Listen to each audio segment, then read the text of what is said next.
So I've been thinking about it, and I think that we can gauge to a certain degree how Zion-like of a people we are based on how well we're living the Constitution, how true we're staying to it. Do we even know how true we're staying to it? And if we're not staying true to it, are we making excuses for it, or are we trying to fix that problem? And I'm going to quote Harold B. Lee, and we'll paraphrase Harold B. Lee and George Albert Smith and J. Reuben Clark and Ezra Taft Benson, who I can find at least all four of them referring to the Constitution as the fundamental law of Zion, or the law to go forth from Zion in the last days to the entire earth. The Constitution, it has no actual enforcement mechanism to make sure that it's being interpreted correctly.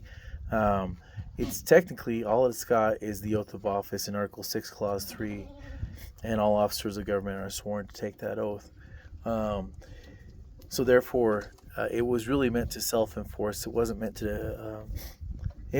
meant for people to rely on a final arbiter of the meaning of the Constitution, but to take that stewardship and that agency for themselves. So that has to be a Zion-like principle then in and of itself, the idea of agency, the idea of it all falls on my shoulders, which it says in Doctrine and Covenants, God holds men accountable for their actions in relationship to government. Well, how can you have actions in relationship to government? You can be a subject, you can be a citizen, you can be a voter, you can be a officer of government at a lower level, you can be a legislator, a judge, an executive member of the executive branch. It doesn't matter. God holds us accountable for our actions in relationship to it. So in other words, even if the Supreme Court says something is constitutional and you know it isn't, where does that put you? But in a Zion-like society, this mistake would not be made. And to top it off, the Constitution doesn't allow for simple majorities, but it doesn't demand unanimity either. Unanimity is what you expect from apostles. A Zion-like society isn't necessarily apostle-like, although getting closer. But it's definitely not a simple majority society, and it's definitely not a technocratic society. It's definitely not an oligarchy, a judicial oligarchy. None of that would work.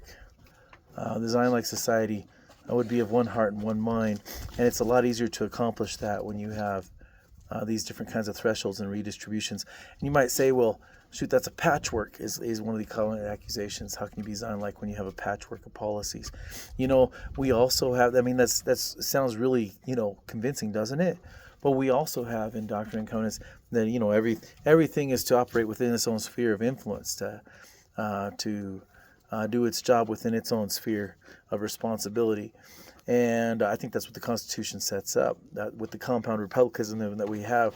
And Jefferson advocated for that being even applied even at a deeper level, and I think it was a mistake that we haven't done that yet. So how Zion-like are we right now? Well, I don't know. President Benson told us that we had chipped away at every major clause of the Constitution. We're continuing to do such. To me, that tells me we're getting less and less Zion-like.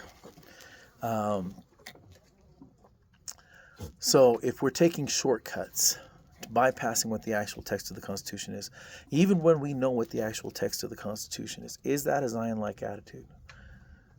If we're trying to grant all powers unto one centralized government as opposed to having each operate within its own sphere and recognize its own stewardship, is that a Zion-like quality?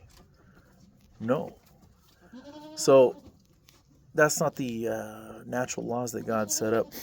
Anyhow, it's a thought that hit me. I think you cannot know how Zion-like we are without knowing the Constitution and then knowing how well we're living it. And you cannot fully apply the laws of the Book of Mormon or the warnings of the Book of Mormon without understanding where we are in relationship to the laws that God has given us for our times. And so you need to study those Book of Mormon lessons. But you need to study the Constitution. And then you need to study the current issues and how well are we actually living up to the Constitution? How well are we putting each thing in its own sphere where it's supposed to operate versus how much are we trying to force things to be centralized? How much are we bypassing the oath of office and instead substituting it with a stare decisis and a final arbiter of the meaning of the Constitution, right? So In other words, how much are we incapable of thinking for ourselves? How much are we displacing the responsibility to somebody else? How much are we doing the Milgram experiment, right?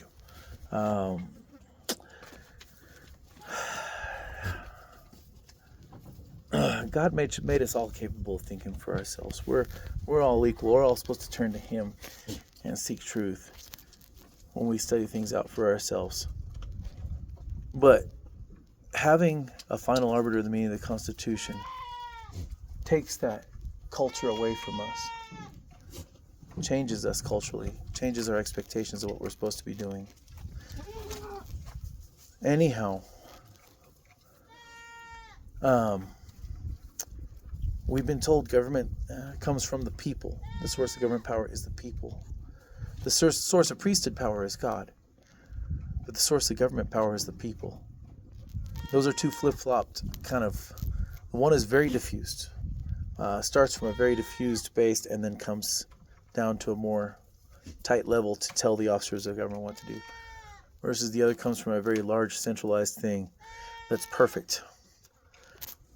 Are you going to call our government perfect? I don't think so. So we shouldn't apply eternal laws in God's operation with the priesthood to government laws. We should apply the exact opposite. And I think that will make us a Zion-like people, and then even more qualified to operate within God's eternities. So that's my thoughts.